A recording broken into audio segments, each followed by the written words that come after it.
So this course that we have assembled here for is an NCERT course, actually in UPSC. A lot of things are said about the importance of NCERT, but reading NCERT is a must. NCERT is also sometimes referred to as the Bible of UPSC. Okay. But then the point remains that are all NCERTs important?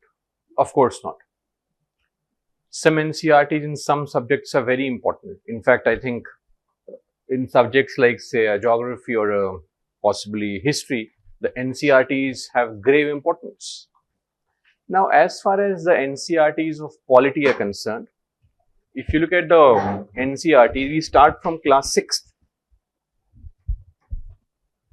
The class 6th, 7th, 8th NCERTs are not exactly polity books. They are more social science books, which means they include general aspects of social science, civics, and they also include some angle to polity. Then class 9th and 10th also have two books, Democratic Politics, part 1 and part 2. Now, those have hardcore polity based chapters. The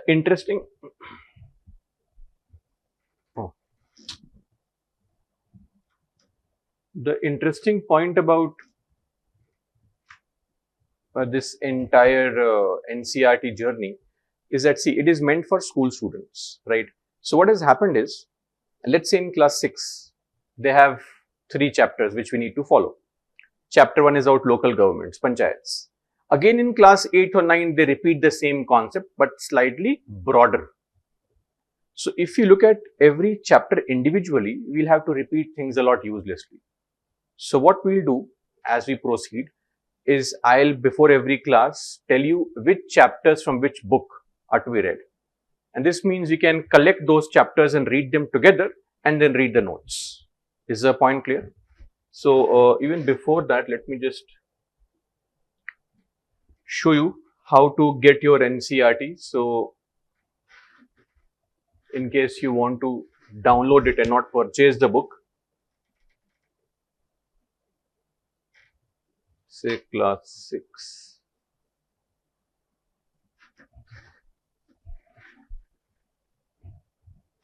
So we go to the NCERT website, ncert.nic.in textbook, class 6, and we select the subject, which is social science, and then we select the book.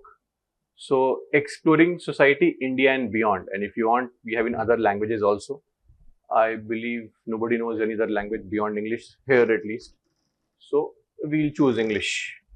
And then we see that this is the book.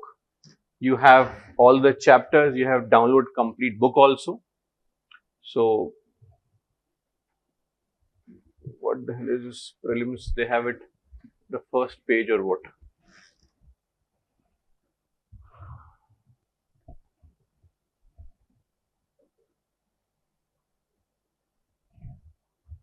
So this is a forward, etc. I hope they'll have the chapter names. Do they? So they explain what these boxes are in the entire book, the importance of these boxes.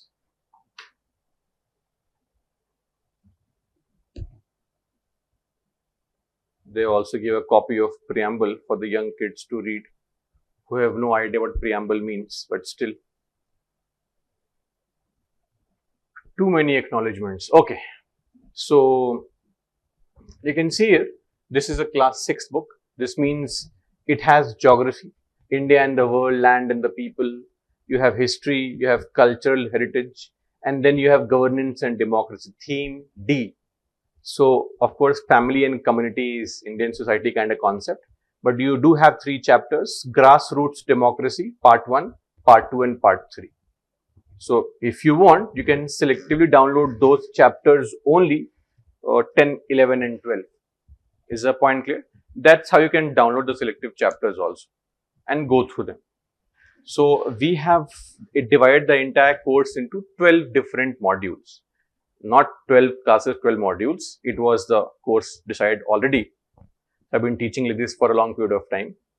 Interestingly, we have 12 classes for the polity. So that is why it falls perfectly well, but not one module per class, because some modules are slightly longer. So what we have done is, why don't we write down the module division? It will be easy for us to understand.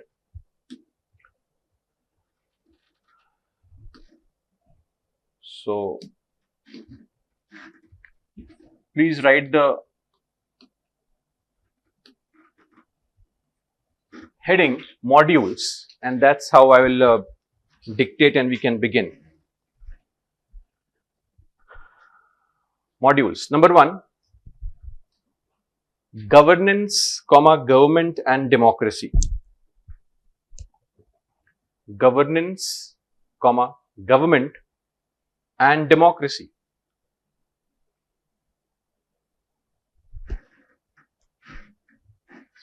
Number 2, Constitution of India. Constitution of India. Number 3, elections and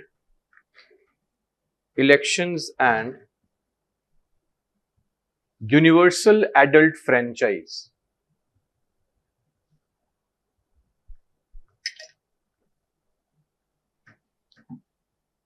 Elections and universal adult franchise.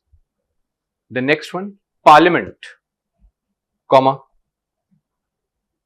legislature and executive.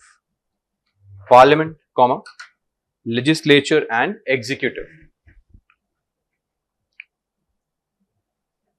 Next, judiciary, rights and rule of law. Judiciary, rights and rule of law. Next, federalism and local government.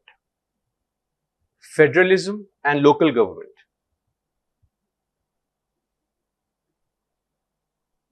Next, power sharing and accommodation. Power sharing and accommodation. Next, diversity, gender. Diversity, gender, religion and caste.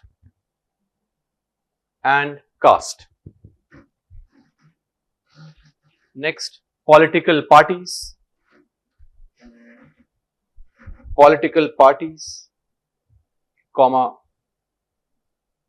Pressure groups and movements.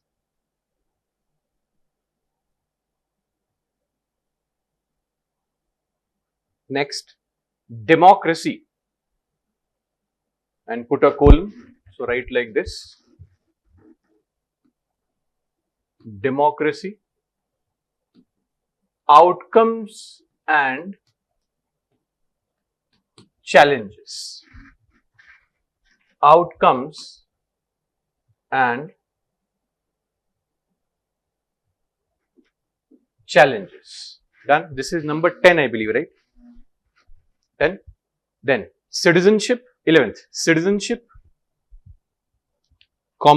participation, citizenship, participation and good governance.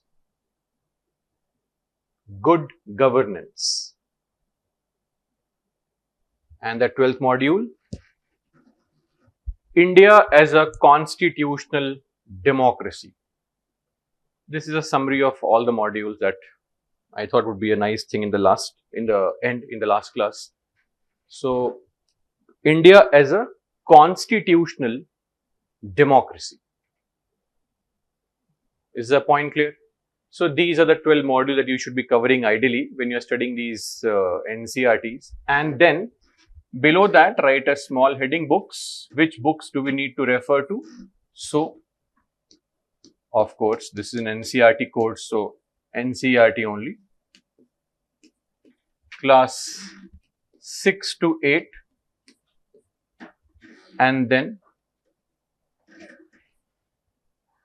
class 9th and 10th, which is democratic politics 1 and 2. There are two books, Democratic Politics Part 1 and Part 2.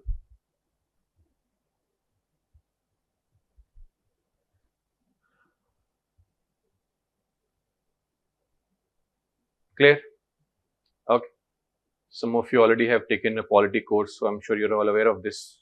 This is all very basic for you. Others will be reading all these things for the first time, so they might be amazed at the polity situation in the country. So this is our entire structure. Okay, nothing complicated, very easy. These books are meant for class 6, 7, 8 students. You know, the small kids who play on the street, those kids. So of course, these are very easy for you to understand. So don't panic at all. We're just going to be discussing these ideas. You know, ideally, the right approach is that read these classes first and then sit for the GS class, because then you have the basic idea clear and then you can proceed accordingly. So never mind. Okay, so let's begin. The very first thing that we have is what? What is the first module? Please write the heading: governance, government and democracy.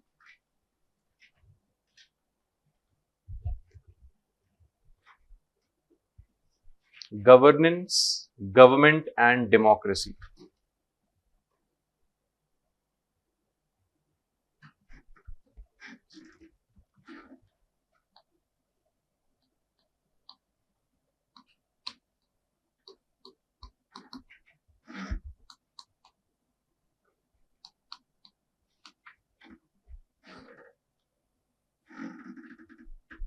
Now, here itself, you can just mention which chapters to read from which NCERT. So, class 6, chapter 10. So, as I just showed you the class 6 book, there are 3 chapters that we have to cover, but one of them, okay. Then, class 7, chapter 9 has a similar kind of idea. See, the point that I'm trying to make is that in school, what will they do? They'll initially, as you are young, will introduce a topic, basic idea. In the next class, they will widen the concept and, you know, maybe add some new things. So we'll cover all of them together. And the next is class 8, class 9th, chapter 1.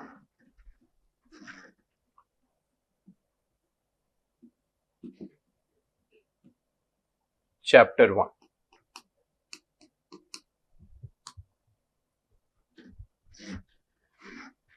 This also means that your task for today is already decided. These notes plus also these 3 chapters. Go home and download these NCERTs if you don't have them, or you can purchase them from the market and read these 3 chapters. Clear? Okay. Now, this chapter begins with this idea and the importance of rules. Rules. Why do we have rules? What is the advantage of having rules? Tell me. What if there were no rules in the world? What would be a problem? Any concern? Do we have rules in the house? Yes? Okay. Respect the elders, however silly the elder statement is. Rules in a game. Rules of life, that you scroll on Instagram at 2 a.m. Right? So what happens, firstly, what are these rules? And what happens if we don't follow these rules? If society had no rules, then what?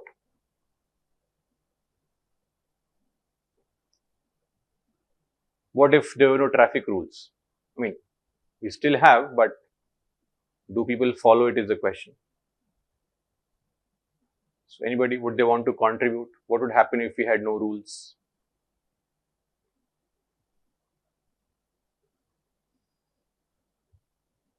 No problem. No rules, no problem. Best life. No control, no checks. We are free to do whatever you want. Yes or no? Great idea. Then why do we have these rules uselessly being imposed upon us? Maybe to harass us, to make us suffer.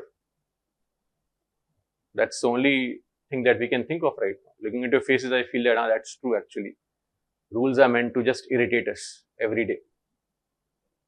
If we do not have any rules and regulations at the traffic, at a signal possibly, vehicles coming from all directions at the same time, what will happen? Accidents. Oh, great, accidents will happen. No rules in a game of cricket. Oh, there is a rule for the size of the bat also, thickness of the bat, the size of the handle. There are all rules for it. If there are no rules, then possibly somebody can bring a big square shaped bat with maybe springs attached inside, possibly. Rules of the game.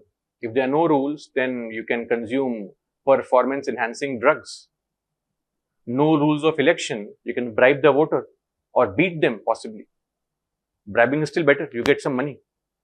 But if there are no rules, the politicians will beat you and say, please cast a vote in my favor. So rules help the society function. Otherwise, what happens is, there is a term, of course, it is not mentioned in your NCERTs like this, anarchy. In the recent time, we have seen the rise of cockroach Janata Party, right? Initially, they had 22 million or 2.2 crore followers. They still have it on social media, though sadly, most of them are bots only. That is what we came to know later on, that 75% of them are bots. Very few are from India. This Cockroach Janata Party, 2 days back, they held a press conference. 3 of those highly intellectual people came on the platform and talked about having a protest. And you should have heard how they were talking. I mean, that's a testimony to stupidity. They had no clue. They said that, why do we have elections every 5 years? Then what should it be like? Every day? Is it even possible to have elections every day? Then they said that, I mean, they were making all these random statements on creating a sense of anarchy in the country. There should be no law and order. They said, why do we need permission to protest? I have a right to protest. That sounds so nice. But for a kid, it is nice. If you have a right to protest anywhere, what about the right of the people to move freely? Don't they have a right to move freely? If you sit on dharna here, occupy the main road, what happens to the right of the passengers who are using this road? Are their rights not violated? Yes or no? So our fundamental rights end when somebody else's rights begin. That's how it is. That's how society functions. At least that's how a sane society functions. They said, why do we need permission? We need permission because we need to know which route you are going to take for a rally, the procession you're taking out. The police needs to make arrangements for it. What if somebody attacks you? What if you have people who are involved in some wrong activities in your group? We need to know. So thankfully, the government gave them permission to protest. And they were thinking we'll have crores of people. Not even 1,000 people came for the protest. Of them, 500 were all YouTubers who had come for their videos. So that is anarchy. They want a society with no rules, no checks, no balances. And that's the idea and importance of rules. That rules create a stable society. And that is what the kids are being told in class 6th. that the rules at the house, rules on the road, rules at the workplace, they ensure stability in society, prevent any kind of anarchy. Anarchy is chaos. Everybody for themselves. Imagine if there are no rules, you are to defend for yourself only. Then if somebody commits a crime against you, there is no police. Fight for yourself. We are back to the stone ages, right? The hunter-gatherer. We don't want to be in that situation. That's the idea. Write a small heading, rules. And please write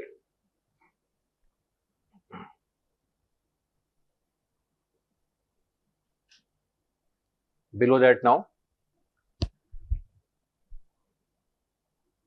Societies require, heading is rules. Societies require rules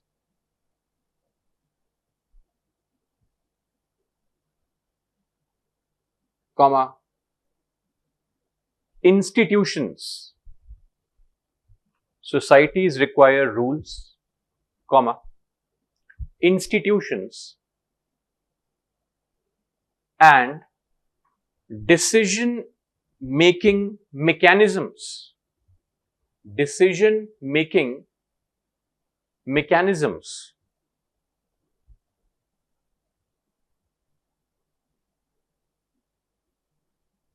so that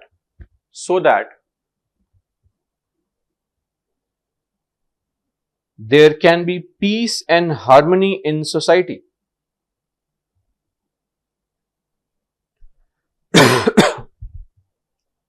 So that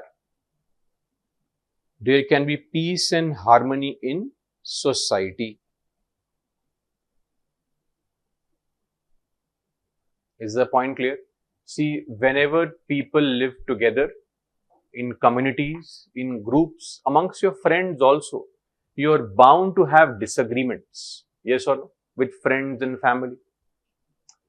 You have disagreements. You also will face conflicts inadvertently. You do face conflicts with your friends also. In a relationship possibly. Conflicts can arise. Very natural. Also possibly you might have different interests.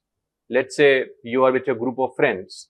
You want to today just sit at home and binge watch a Netflix series. Your friends want to go out. Different interests. You go out to eat. Your friends want to go to a different place. You want to go to a different place. So the society is constantly plagued with these kind of disagreements. So it is a natural part of society or communities. So communities will have disagreements.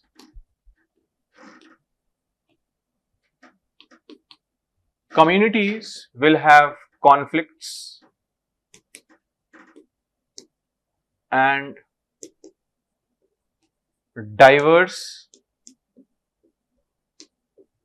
interests. These three are important. Now, just to clarify, so actually, those who have been taught would know this, others would not. When I write something in a proper format, that is meant for you to write immediately. This is the idea of running notes. Okay. So, disagreements, conflicts, and diverse interests. Rules resolve these interests.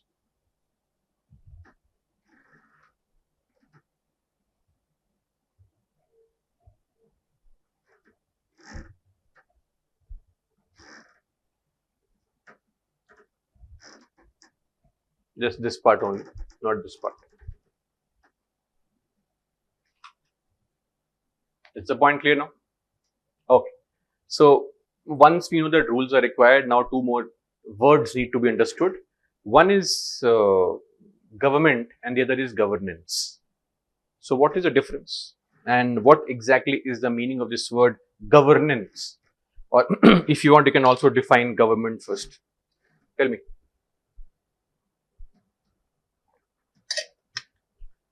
What is government? Any idea?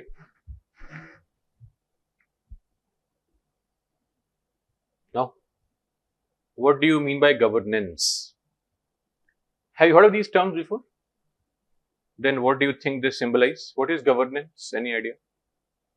If you can contribute, it will be amazing. I'll tell you the definition later on. Of course, that's what I'm here for. But if you can think on these basic terms, then it will be a nice contribution. Surprise me also sometimes. Yes, madam. What do you think governance means? It's okay. There is no right or wrong answer.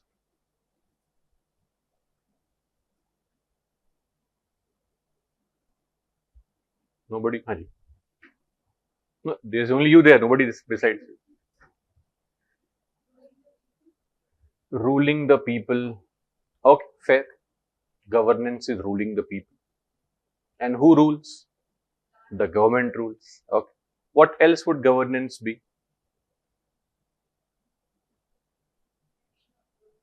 Action of government. Okay. Action of government. Then what is this term good governance? If I add the word good before it, then what does it become? Good action of government. Managing society, distributing power. That is governance. Government. Okay, government. So, what is good governance then? Using ICT. Okay, that's one part of good governance. We can definitely. ICT, you know ICT? Information and Communication Technology. That is ICT. So, use of ICT is also good governance, because when you use technology, we enhance delivery of services, right? Government is a body which makes rules, regulations. Governance is the process of applying these rules and regulations.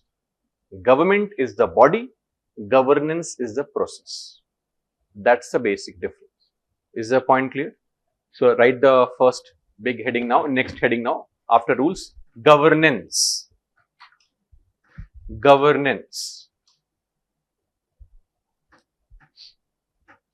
And please write below that, the process of taking decisions. The process of taking decisions, comma, organizing society.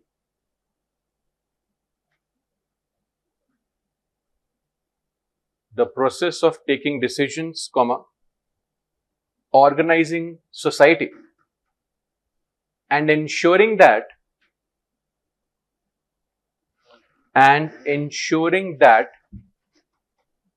rules are followed. Rules are followed. Clear? Just below that, next line, in quotes, write this: managing the affairs of the society. That's also one way.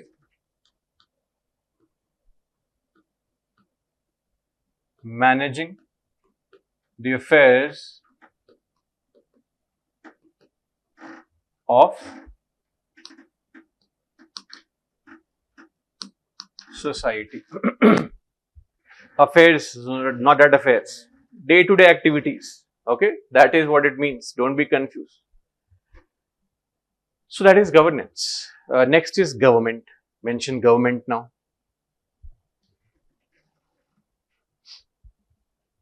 Government.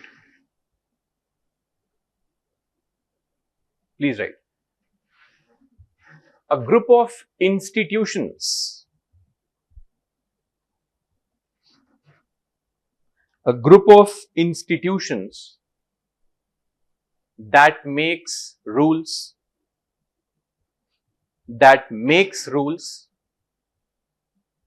and ensures that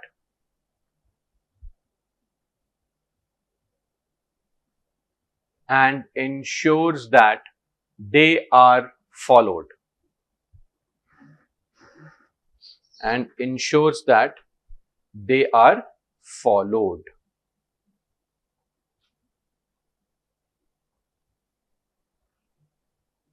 Is the point clear? Just a small table to further clarify the difference, government and governance. Government refers to institutions. Governance is the process. So, processes, governance. Institutions, government. Governance refers to managing society. The process of managing society. Whereas government refers to that body which manages society. Clear? So, here please write body which manages society.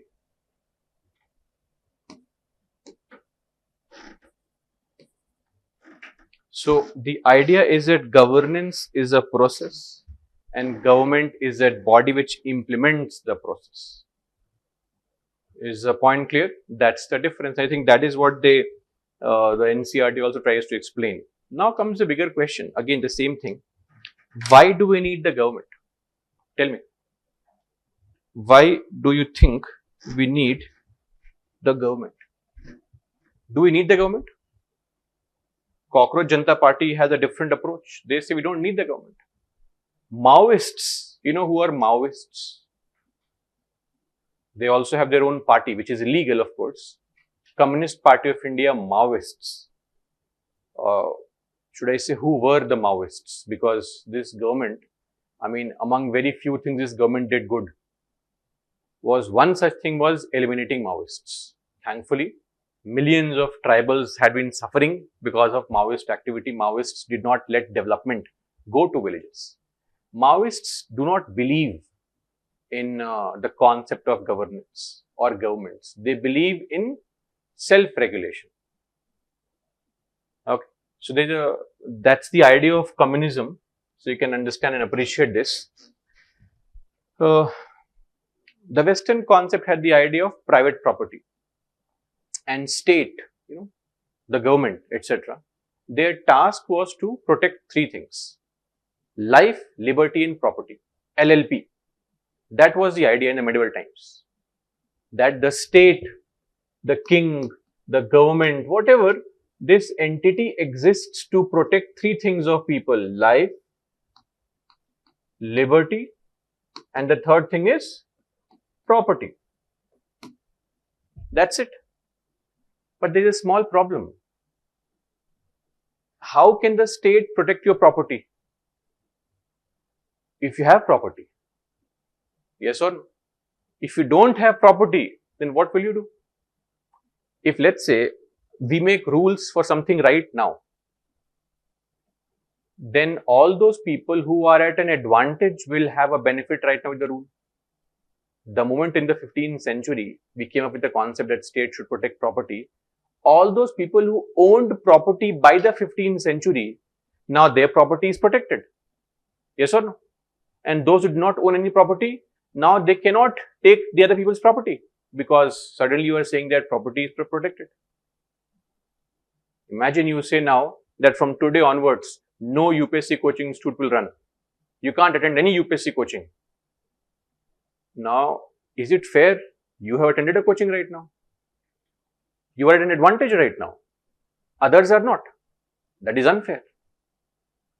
So, some people claim that then how will we redistribute resources? How can you claim that property is something that should be protected always?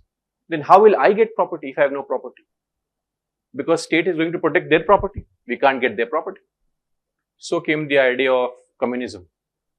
That state should control everything. And state will then redistribute things equally amongst all the people. Is the point clear? Equality. Meaning state controls all the resources and state gives equal money to everyone. 1,000 rupees, everyone, be happy. And when there is equality in society, there will be no discrimination. And once the state has redistributed property to everyone properly and equally, then what is the use of state? State was there to safeguard some people's property. Now everybody has resources. State is not required. Then state can be removed and people can govern themselves. And that is not possible, sadly. People cannot govern themselves. If people could govern themselves, you would not have street lights and police constables and CCTV cameras. Yes or no? People have no capacity of governing themselves. Some people can, most cannot. You can't govern yourself also. You know that studying is important, revision is important. Still you are doom scrolling on the social media for 10 hours. Still you are wasting time. You can't govern and regulate your own emotions in real life. How can you govern yourself? It is not possible. This idea is a failed idea. So this is what Maoists believe, that governments have to be removed. And not peacefully, not through dharna or protest, but they believe that democracy flows from the barrel of a gun. Meaning you have to eliminate these institutions, topple them. Bloodshed is required for revolution. That is Maoism. That is anarchy. They want self-regulation. Anarchism means you govern yourself. That is not possible. We need a government. Not everybody is the same. And see, there is this concept of equality is a myth. There is nothing called equality. If today I give you 1 lakh rupees each, example, nobody is getting any money. Don't go and claim that it was told in the class that I'll get 1 lakh rupees. Where is my money? Just an example. If you all get 1 lakh rupees right now, after 1 year, do you think you'll all have the same amount of money? Of course not. Some will go out and party immediately, spend all the money in drinking, etc. Some might spend it in, let's say, purchasing books. Some might spend it in purchasing clothes. Some might put it in FD in a bank. Some might invest in cryptocurrency and then make it zero. Right? That's the whole point. After 1 year, if I meet all of you, you will have different amounts of money. Then what do? Again, give all of you 1 lakh rupees. It's not fair to force equality. Life is not based on equality. How can you force equality? It is not possible. So this forced equality creates a problem. What we want is equal opportunity. Everybody should have equal opportunity. That's it. You should not be deprived of opportunity, chance to do well in life because of your gender, your religion, your caste. That is what we can ensure. Nothing beyond that. We give you equal opportunity, equal chances of success in life. If you can't perform, sorry. If you're a lethargic and lazy fellow, we can do nothing beyond that. So this is the idea of anarchism. And that is why to prevent anarchy and chaos in society, we need governments. So what else do you think governments do? Besides one point I have mentioned already, maintaining law and order. That's what governments do, right? What else do you think governments do? Apart from stealing our money, Haji. Protects and controls. Okay, law and order, maintenance, done. What else? Answerability is about good governance. But basic functions, what is their primary role, I would say? What do you expect them to do? Fair implementation of policies and programs. Okay. But for that, we have to make policies first. So make policies and implement them properly. Okay, what else?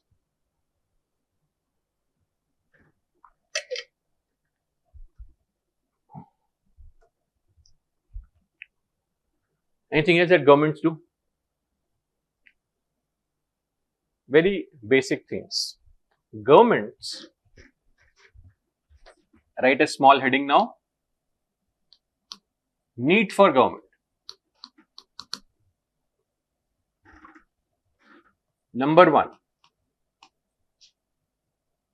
maintain law and order. Yes, law and order. That is what the government needs to do. What is the mechanism that we have for maintaining law and order? Any mechanism? You know, these very honest people who are outside there, police, they are called police, highly honest. That is there. So, of course, we have the police to maintain law and order. Then, a place where justice is delivered very fast, very quickly. Courts, quick justice. Just 15-20 years and you can get justice. And then the laws, or should I say not laws, criminal laws.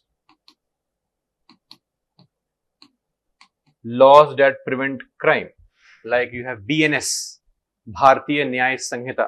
It mentions punishments for the crimes you commit.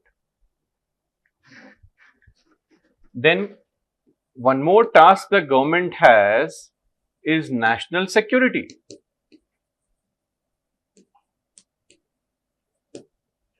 National security, that's a task government has. For national security, what organs do we have or what bodies do we have? How do we ensure national security? If today China attacks India, then what do we have? How will we defend ourselves? Okay, so can we say we have the army, we have the air force, and we have the navy. Army, air force, navy. That's also there. Then government also provides for welfare. Let's not forget.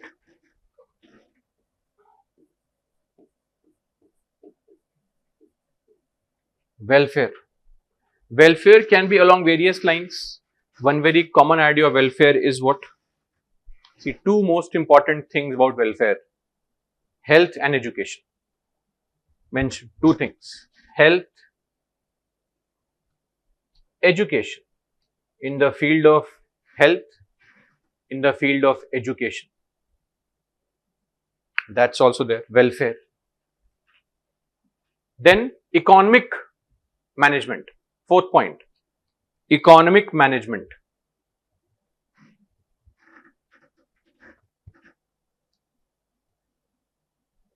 Right besides that, example, infrastructure. Infrastructure, economic management. Infrastructure, roads, railways, all these are the tasks of government to make. We can't build our own road. It's too costly actually. We can, it's very costly. That's the only problem. One more please write. Foreign relations. Foreign relations. So, diplomacy and international cooperation, foreign relations. That is why we need the government. Okay. In fact, in your class 7th book, the chapter I was mentioning about, they were talking about this very idea on the idea of representation, the idea of participation. What does it mean? So they gave the example that in a school there are various kinds of activities happening. There's drama, debates, sports. You have the classes also, right? Now the point is, how do we decide which activity will take place when? Somebody has to make a proper, should I say, timetable for every such thing. When you make your school timetable, you have your own class timetable. Your first class is history, second class is civics, third is whatever. The teachers are limited. The same teacher is teaching history in your class in the first period, then goes to some other class in the second period. Right? This requires a skill of managing everything properly. When you prepare a timetable for the teacher also, there should be no clashes. Somebody has to perform this task also. Somebody has to perform the task of being a physics teacher. Somebody has to be a sports teacher, the PE or PT teacher, physical training or physical education teacher or sports teacher. Sports, in every school they have this PE teacher who is good at some sport. We don't know what. That school did not have that sport. I don't know. Every school hires a PE teacher who is good in some very unique sport that nobody has seen him ever play. But still he will purchase a tracksuit and will roam around here and there, beating random students. But still, that's also required. So the idea is that, these things are required. But then the question raised in your book is, what kind of activities should we have? Who gets to decide that? The school, right? When you will have a dance and drama program, when you will have sports classes, when you will have your school events, school decides. What if people could decide? Kids could decide. Of course, if kids are allowed to decide, then they will say every period, sports period only. That's also a problem. But if teachers get to decide, then they will say every period is a study period only. Balance is important. So, there are various ways to take decisions in the house also. Either decisions are taken collectively in the house where everybody sits together, elders. Of course, we can't expect kids to make policies. Right? When you ask those small kids, you have all these essay writing programs for kids. If I were a prime minister for a day, remember in your school days, and you are writing useless things that I'll build roads, etc. If any kid was made PM, they would start hundreds of chocolate factories immediately. That's what they would do. That's what they want.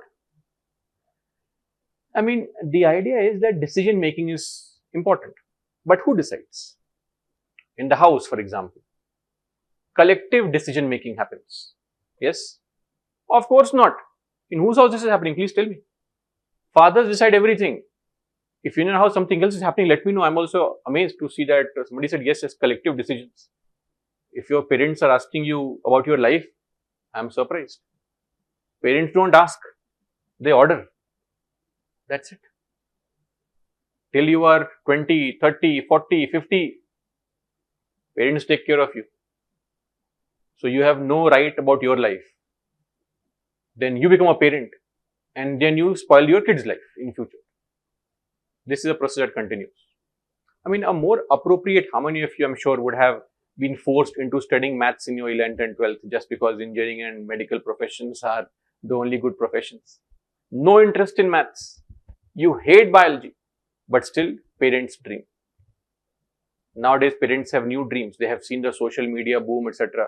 So they are forcing the kids into singing and dancing. The kid cannot sing or dance. When the kid sings, people run away immediately. But parents say, no, sing, go to Indian Idol.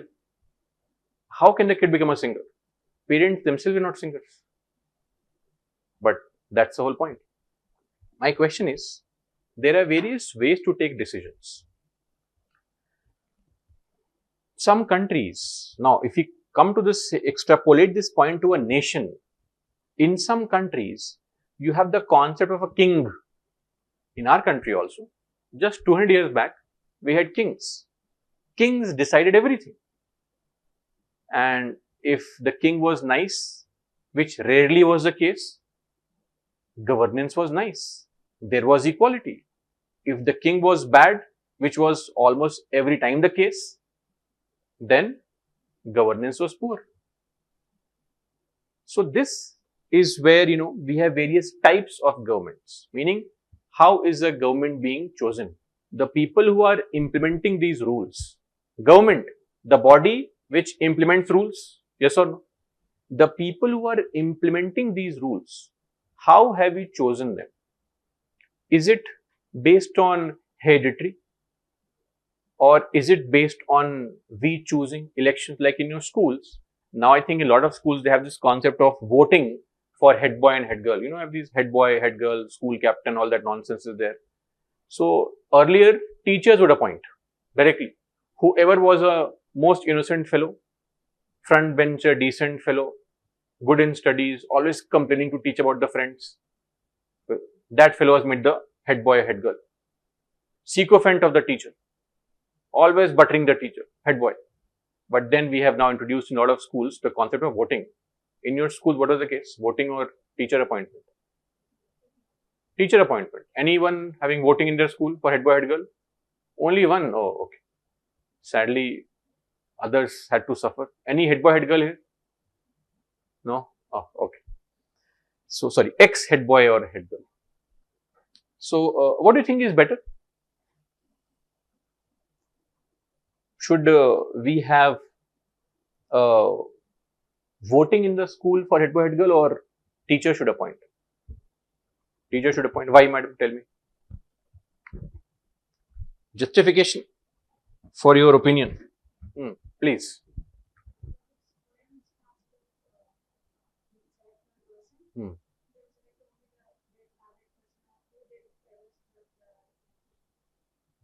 And teacher will also select the same who are favorites of teacher.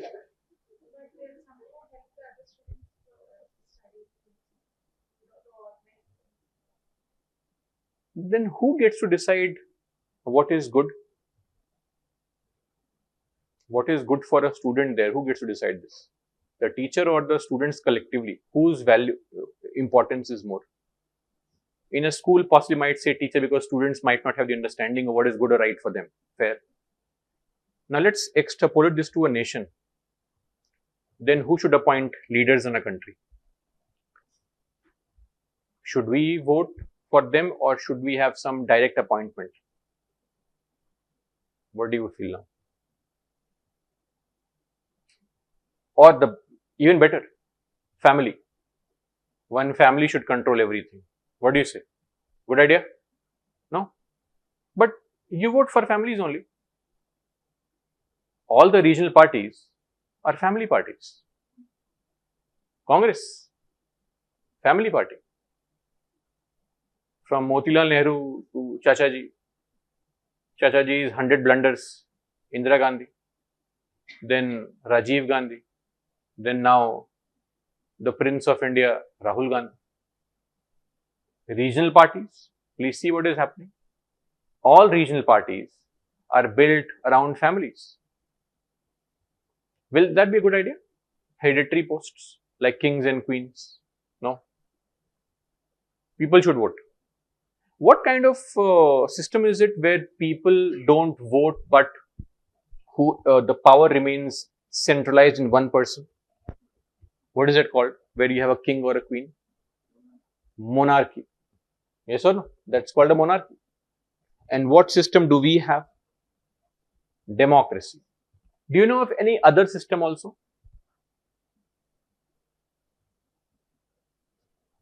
That can exist beyond this? Is it possible? Yes. What can that be? Anarchy is a system only. People governing themselves. Okay, fair. Anarchy. But if you have a government, governing body, can you think of some other way in which we can have a government? One you said was when power remains in a family. The father dies, the son becomes the next head in the country. Second you said was people vote and choose every time, we keep on changing them. Fair. Any other method? Any other possibility? Sorry? Oh, theocracy. Okay. Fair. Religion based. Where the head is a religious authority. That is called theocracy. Fair. That's also true. Like say in Iran, Khomeini, supreme leader. He was a religious figure and a supreme leader. Okay. What else can be an idea of type of government? How about, say, in some countries, you will find that some person comes to power by overthrowing the existing government and they remain in power. And they are the ones who are running the country completely. They have not obtained that path through family. They might be in a military head, and like say Pakistan. Okay, Taliban. What kind of government will you call that? Where they are the ones who are governing everything, or a single person, in most cases it's a single person, which governs everything. They say and things happen, you can't go against them. You can't question them, you can't remove them. The only way to remove them is kill them. Dictatorship. Yes or no? That's the word, dictatorship. Clear? Okay. One more thing. A lot of people, earlier especially, they had this kind of concept where some elite people will rule together. Group of elite people will rule. There's a name for that also, called oligarchy. So these are various types of governments. So democracy is not the only way of governing a country. It could be the best possible way right now, but not the only way. Just to clarify, heading, types of government. Types of government.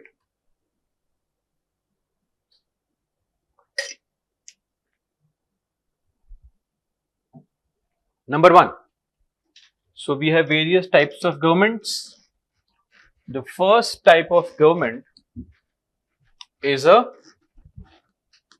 monarchy.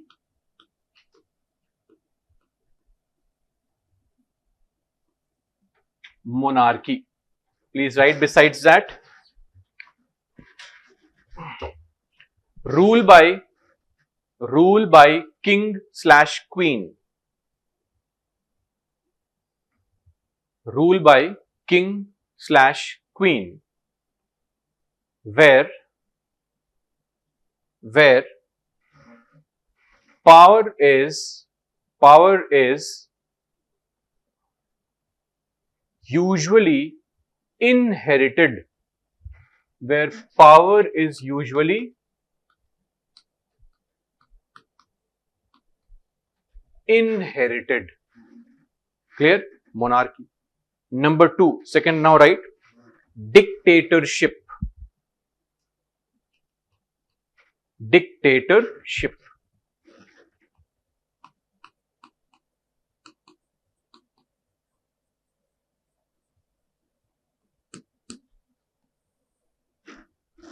Dictatorship. In fact, there is a very hilariously crazy movie called The Dictator. Please watch it. Sacha Cohen's movie. It's crazy. It's based on a some kind of a random Middle Eastern kingdom where a king rules, and he, for example, he has his own sports events where he wins all the medals. Right? He decides everything. So it is a very funny movie. If you have time, do watch it. The Dictator. But anyway, dictatorship. What does it mean? Tell me. It simply means power is concentrated in one small group or a single ruler. That is called dictatorship. Sometimes they can be combined also. Like the very innocent and cute Kim Jong of North Korea. Yes or? Dictator also. And got the power through inheritance as well. No skill or talent. And makes crazy kind of rules. When his father passed away, the previous dictator, a rule was made that nobody should be found smiling for the next 7 days. If you are found smiling, then you will be arrested. You have to mourn. He took the mourning thing literally and seriously. So you have to also feel sad for his death. Right? So such kind of crazy rules. Anyway, dictatorship. Right below that, please. Power is concentrated in one ruler. Power is concentrated in one ruler or a small group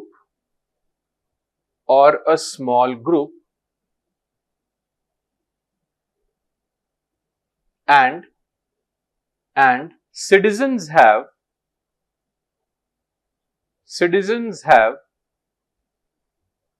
very little influence, and citizens have very little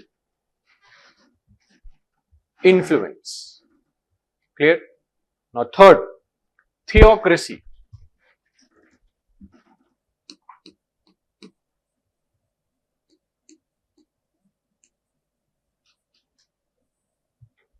Theocracy. Please write besides that or below that. Government based on based on religious authority.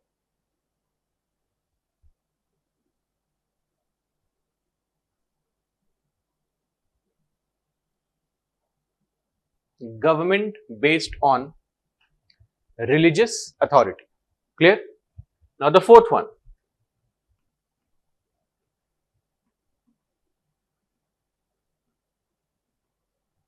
Oligarchy.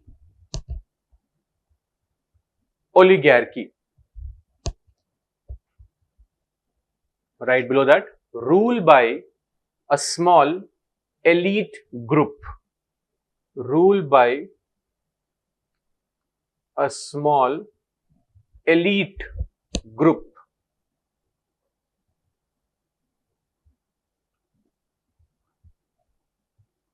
And the fifth one, democracy. Democracy. Rule by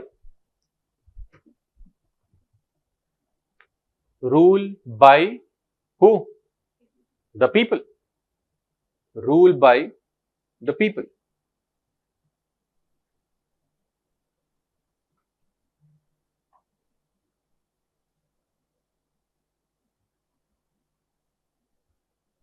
Okay.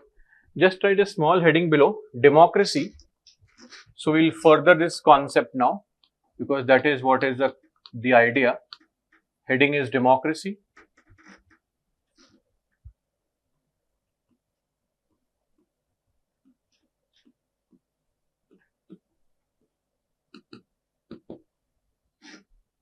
Democracy is made up of two words.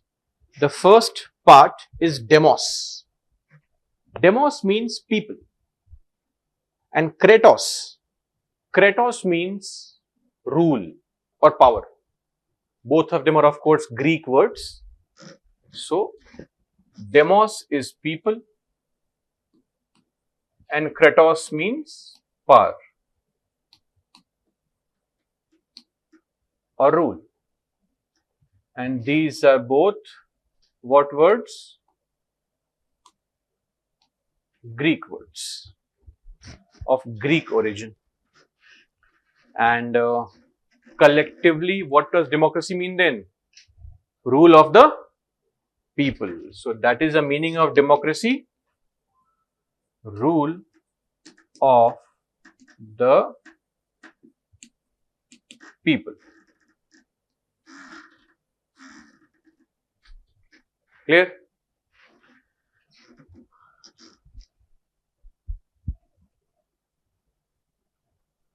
Rule of the people. One very important point. Abraham Lincoln, the President of United States, he in a speech mentioned that what is democracy? It is for the people, it is of the people, and it is by the people.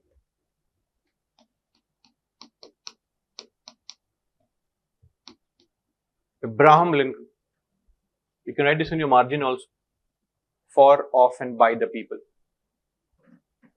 In fact, the school example I was giving you, where one honorable member said that teachers should choose, NCERT disagrees on that. The class 9th NCERT says that no, students should vote. That is the idea of democracy. Senior students should vote and choose their own leader. Like decisions about your life, who should take those decisions? You or your parents? Or they can sit collectively and take a decision. Collectively or ourselves? Ourselves only. No response at all from others. See, you can always take an input of others, definitely, but it's your personal life. So I think you are the one who should take your own decisions. That's the best thing to do. But we don't, because of the fear of accountability. If we decide on our own and if things go wrong, then we can't blame anybody else. That is why let the parents decide. If things go wrong, we can blame somebody. That's a human tendency. Never take ownership of anything. So see, maybe for your own life you can, but how about the country? Where should the road be built? We can't go and decide everything. That's not possible. We have to choose somebody who can represent our point of view. Democracy only, different kind of democracy. But indirectly we are ruling. That's the idea.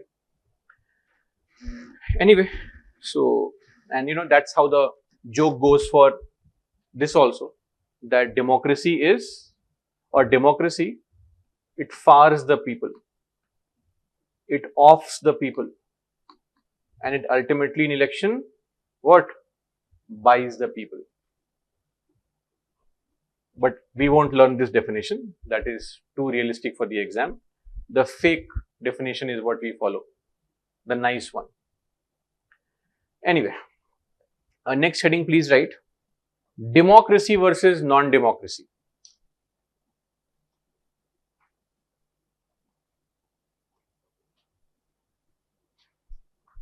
Democracy versus non-democracy.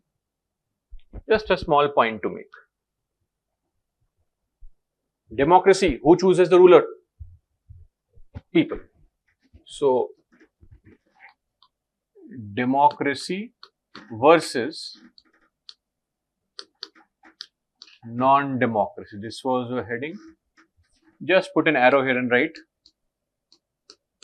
People choose ruler, or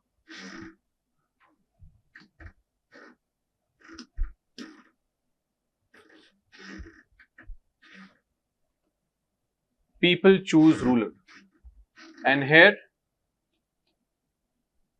ruler is imposed upon people. Non-democracy is where we don't get to choose a ruler. It could be military rule, authoritarian rule, whatever. Okay. So an example could be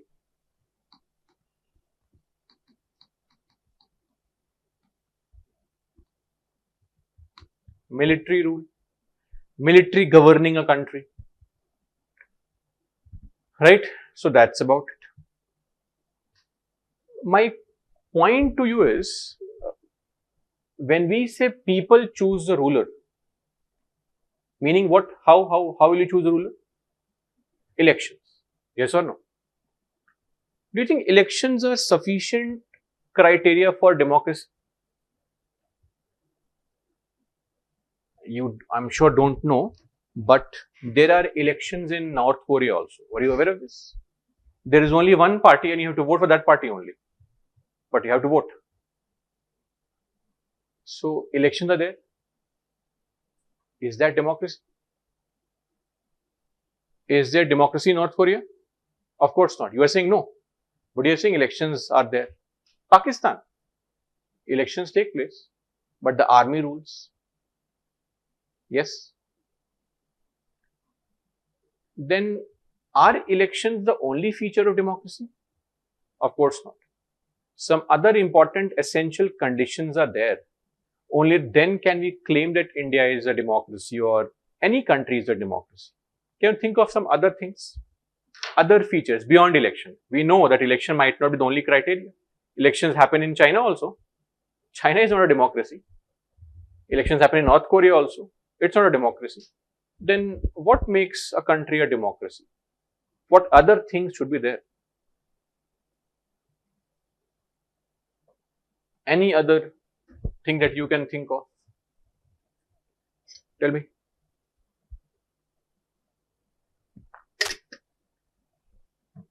Nothing. Free and fair election.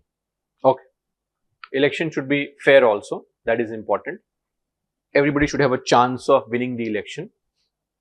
Then what else?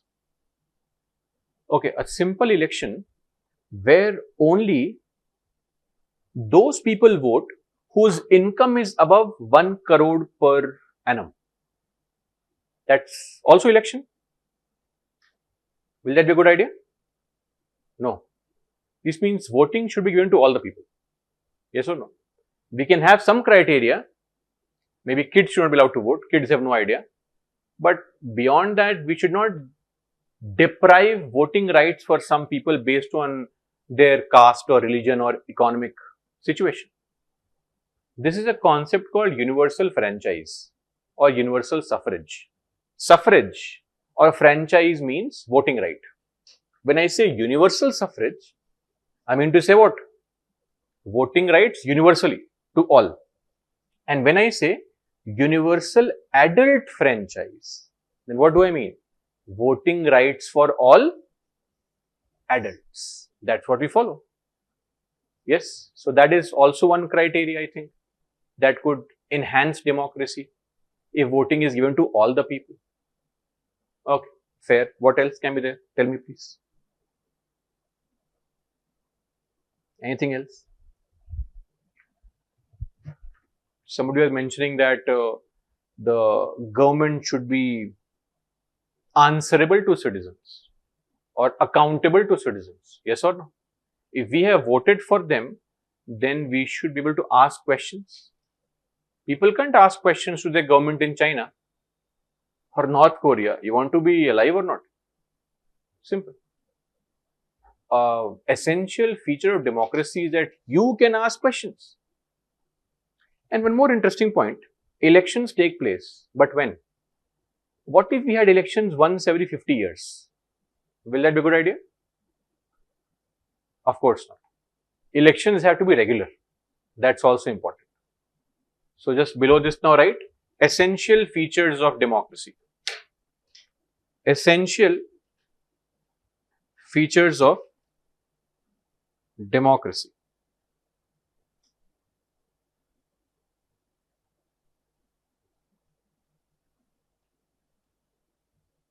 First point. See, I think a very simple idea. Write the first point. Popular sovereignty. The meaning of this word is that people are the ultimate source of authority. The phrase is popular sovereignty.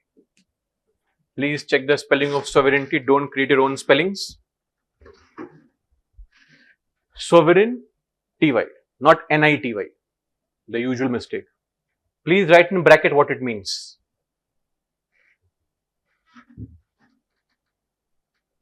People are the ultimate source of power. People are the ultimate source of power. Done? Second point now.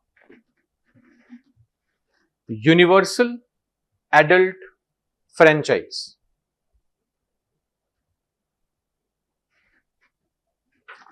Universal adult franchise, or in bracket write suffrage. Universal adult franchise or suffrage. Give a dash and write. Voting rights for all who? Adults. Voting rights for all adults.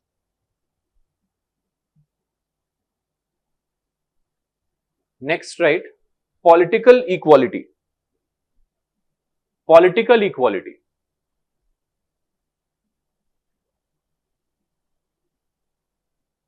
What does this mean?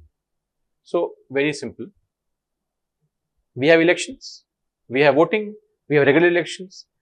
Let's do one thing. Let's give Ambani and Adani 100 votes each. All the rich people will get 100 votes each. We will get 1 vote each. What do you say? Good idea? People whose annual income is more than 1 crore, they will get 100 votes when they press the EVM button, and poor will get half a vote, middle class will get 1 vote. Good idea? Of course not. That is called political equality. Every person gets equal votes. Give a dash and write after political equality. Every vote carries equal value.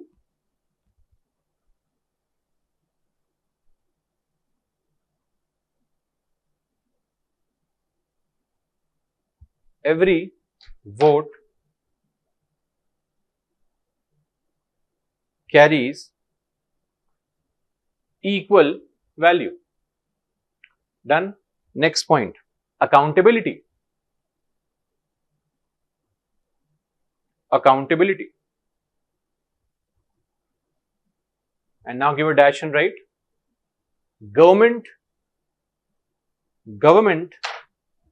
remains answerable to people.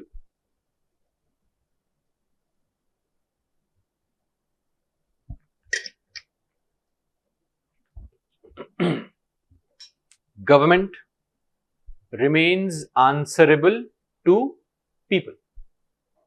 Done. And lastly, please add that also, regular elections. Regular election.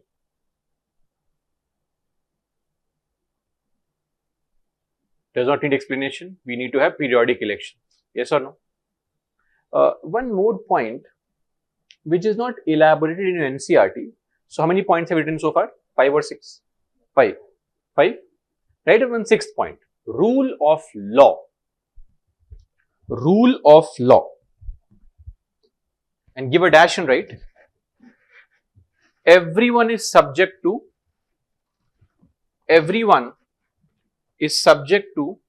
law.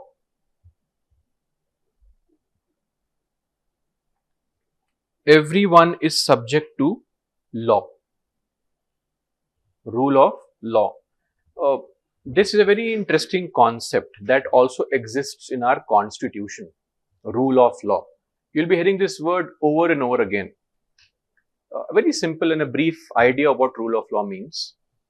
So, back in the good old days, as we call them, the old times, who was supreme? The king was supreme. King said something, that became the law. The next day king says something else, the law changes. Yes or no? So, we believed in the concept called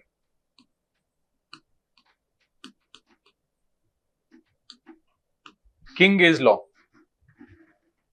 Whatever the king says becomes a law.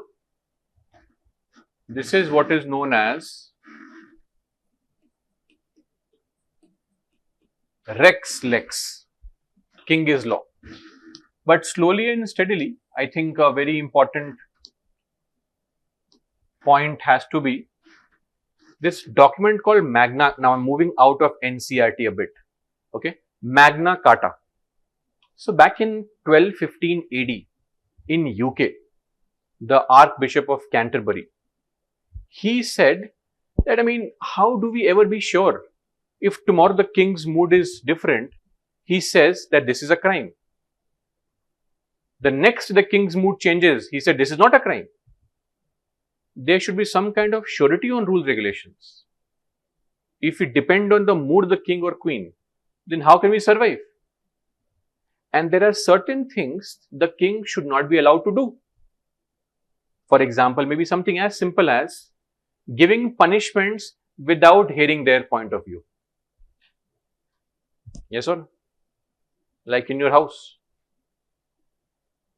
If you and your sibling are fighting and the younger sibling has a stool, they start crying immediately. If you're a younger sibling, you have used this tool, I know very well. And if you're the older sibling, you know what happens next. Your mom comes in, she sees the younger sibling crying, she starts slapping you immediately. Without asking you also what went wrong. That's not fair. Don't tell her this next time because you'll get more slap, but still, that's not fair. Now, the idea was that he said that we should have some limitations on the king. That certain things that king should not do. That became known as the document called Magna Carta. People usually say this is the first ever constitution that we have thought of. Limitation on the king. And slowly we had parliaments and bodies to make rules, regulations. When laws, now what happens now in our country? Let's say some party comes to power. Now what does a party do? Party is not governing. Laws are governing us. If you become district magistrate, we won't say you are governing me. You are only implementing laws. Laws govern me, not the person. Person does not govern me now. A police officer is not controlling us. He is just implementing the what? Laws. Those laws are controlling us. He is just here to keep a check whether I follow laws or not. That's it. So from king is law, we have moved down to now law is king. Law is supreme, meaning lex rex. This is the idea of rule of law. This is what is called rule of law. Rule is not of people.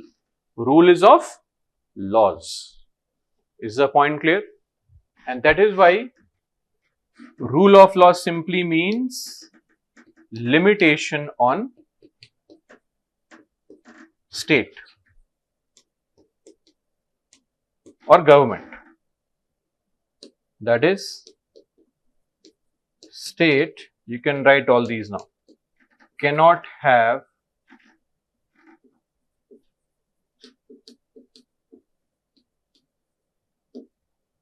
arbitrary powers, arbitrary, random powers. That's not possible. State cannot have arbitrary powers. Is the point clear?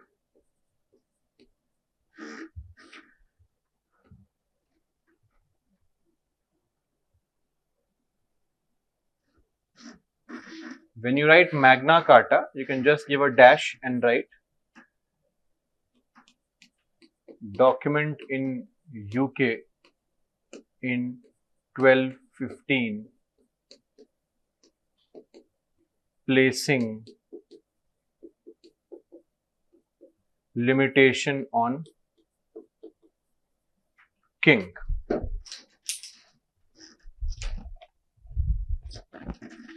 Document in UK in 1215 placing limitation on king.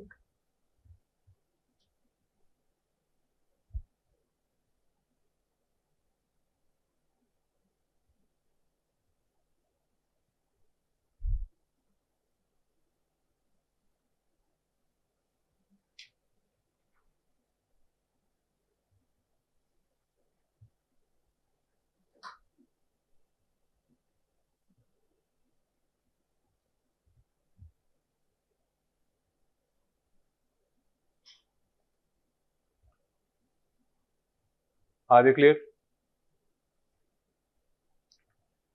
So, from Rex Lex, we have moved to Lex Rex. Magna Carta is a document in UK in 1215, placing limitation on the king. And rule of law has two simple aspects: limitation on state, or should I say, state cannot have arbitrary random kind of powers. You can't randomly take decisions. You have to follow what? Rules and regulations. All done? Now my next question to you, why democracy? Tell me. You're all claiming that we should have democracy. Why? Why not monarchy? What is the problem with monarchy? We also had the same country, also had the Vijayanagar Empire. Have you read about it in your history? Vijayanagar Empire in your school days? Sadly, in our school, it was just one chapter, but please read about Vijayanagar Empire. Amazing kingdom.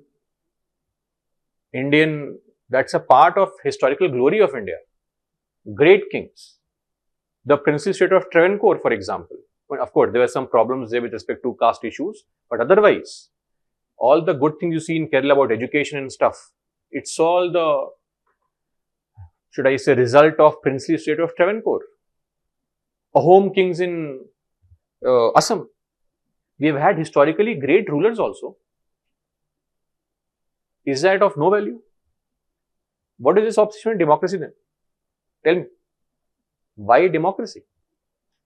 Is it not possible to have good kings? It's possible, right? Then why are you still hell-bent on democracy? Then we can go back to having kings. No. See, you are saying no now. This is confusing to me. So please give me reasons. If you say that democracy is better, why? Why is democracy better?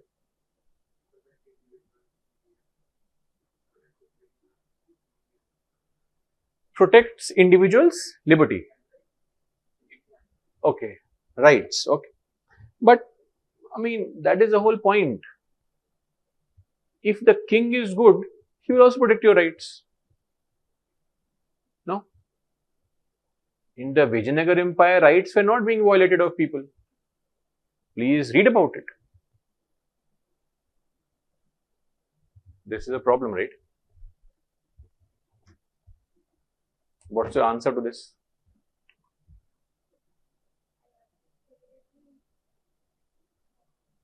Madam, if the king is perfect, then what is wrong with hereditary fall? That is my question. If we find out scientifically that this fellow is perfect, then just because his father is something, should we eliminate him from that role? That's also not fair. Yes or no? See, you are forgetting the main point. I am constantly saying only one argument. And what is that? The king is good. Can you guarantee that? For every Ashok, we also have Aurangzeb. You can never guarantee a good king. That's the problem. What if the king is bad? Then what will you do? Nothing. What if an elected government is bad? Then what can you do?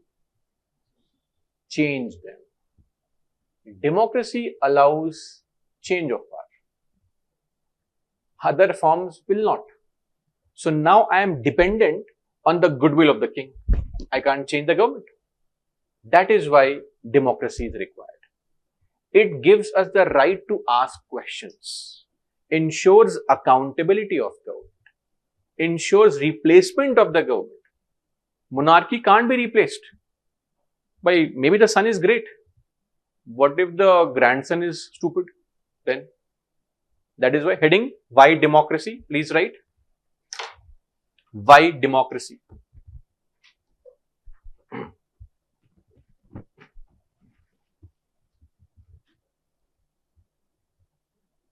Number 1, improves accountability. Improves accountability.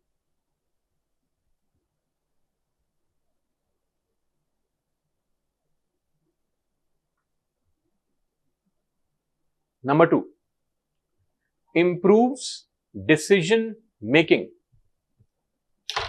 Improves decision making.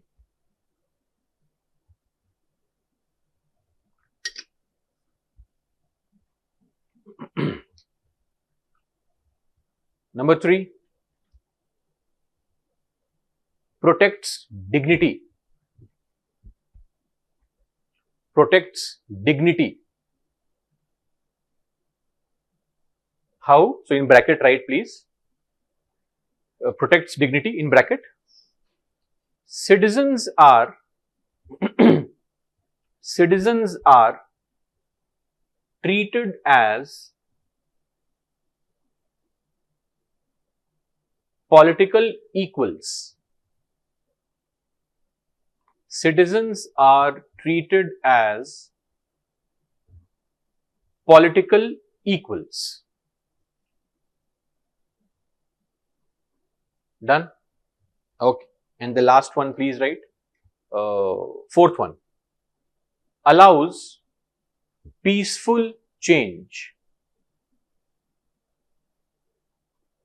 Allows peaceful change.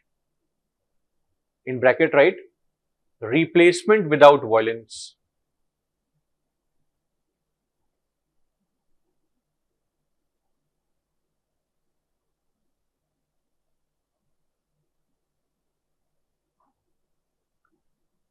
Peaceful change without, replacement without violence. Clear? In some other module, we'll cover this small point, but just a brief and our ending note for today. Is democracy perfect? No? Then what do you think is a problem? And don't say the performance is bad. I mean, we can always change the government. Tell me, what are the problems with democracy? Not the people governing. Don't give me shit about Narendra Modi and Rahul Gandhi. I want to know what are the problems with this democratic process only. Does democracy have any problem, or it's a perfect system?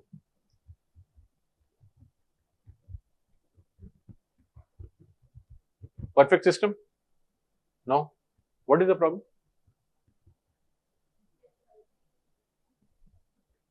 That's a major problem. Majority. The point is, it's a majority government. It's majority rule. What if today majority of the people want, let's say, no women education? Then should we go for that? Like in Taliban, Afghanistan. What if majority wants to bring untouchability? Not possible. Majority might not always be right. And that is a problem with democracy. If a majority of the people want that there should be no classes in a school or college, if you take a vote every day, should we have class today? Most will say no class. Is that right? That's not right. And that is a problem. The big concern is it relies too much on the will of majority. If today majority says eliminate all the minorities, well, should we do it? Let's start by eliminating the minorities. Minorities like caste minorities, religion minorities, sexual minorities. Eliminate all of them. Of course not. We can't do it. And that's a problem.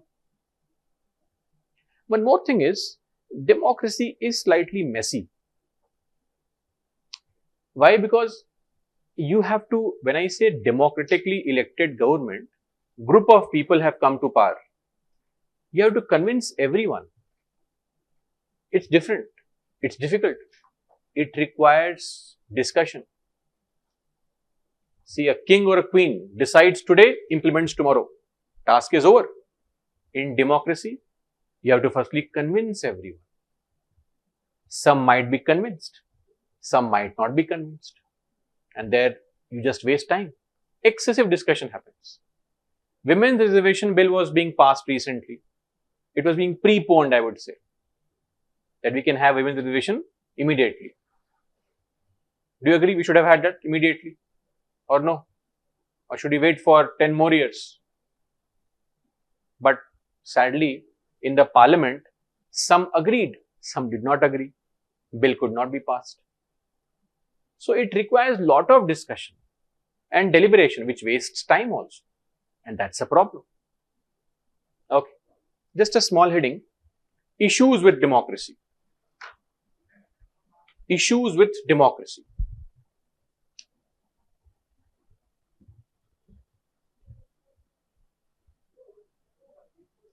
Number one, excessive deliberation and discussion. Excessive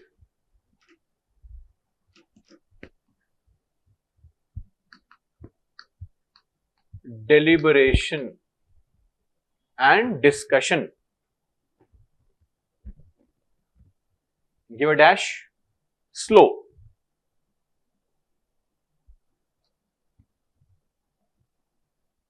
Done. Next point.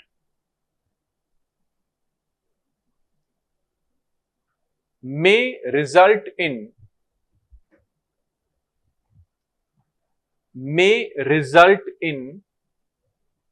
tyranny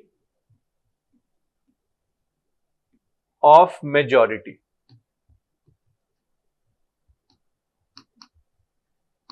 Force of majority over the minority.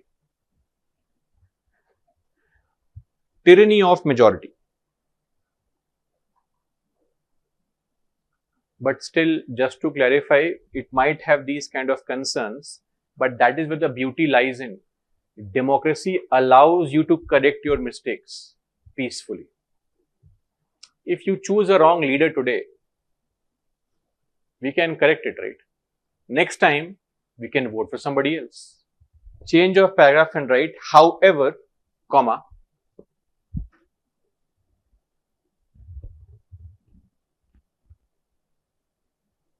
next line, right? However, comma, it allows correction of mistakes.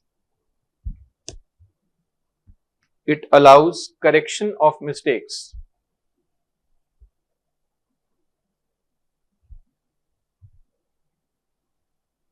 through constitutional means. Through constitutional means. None? So when I say constitutional means, I mean to say peaceful means, proper procedure. And that's the idea. Also, one more thing, generally, not just this, when I use the term minority, don't think I'm using the term only in one sense. That's a problem that politics has put on us. If I say minority, you might say, oh, Muslim, Sikh, Christian, yes or no? But most of you are Telugu speakers or possibly an Urdu speaker. That's your official state language. That's why I'm assuming it. Are you not a minority in India by virtue of being a Telugu speaker? Just to clarify, we have speakers from other language way more than Telugu speakers. You're a minority. You all belong to some caste, community, some group. That's a minority in the country. You have taken a degree or a course, somebody has commerce, somebody has science, you're a graduate, for example. In India, do you think most people are graduates? Of course not. A minority. You are a community minority. You are a linguistic minority. You are an educational minority. You are a professional minority. How many people sit for UPSC exam or are aspirants? Not more than 20 lakhs. 10 lakhs sit for the exam. There are at best 20 lakh aspirants. In 145 crore people, you are not even 1%, not even 0.5%. Minority. Professional minority. We have various tags on us. Why do we only choose to have C1 tag? That's a problem. That's politics. Otherwise, we have various aspects of minority. Anyway, so this brings us to an end of our first module. Now, tomorrow, so first task today is to go and read these 3 chapters, if possible. And if you still have some energy left, then I can tell you to read the next chapters also. So write the next heading, the Constitution of India. That's the heading, the Constitution of India.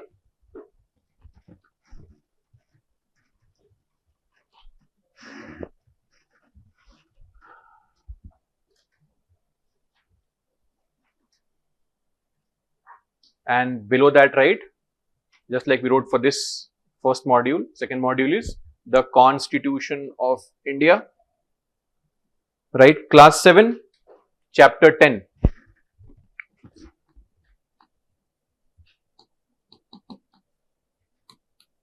Class 7, chapter 10, then class 8, chapter 6.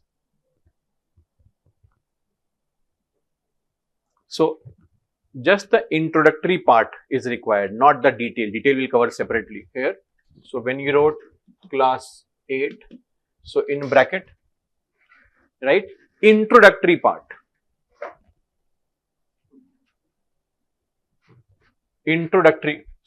Chapter 6, in bracket, right, introductory part. Just read that if possible. Okay. And then class 9, chapter 2.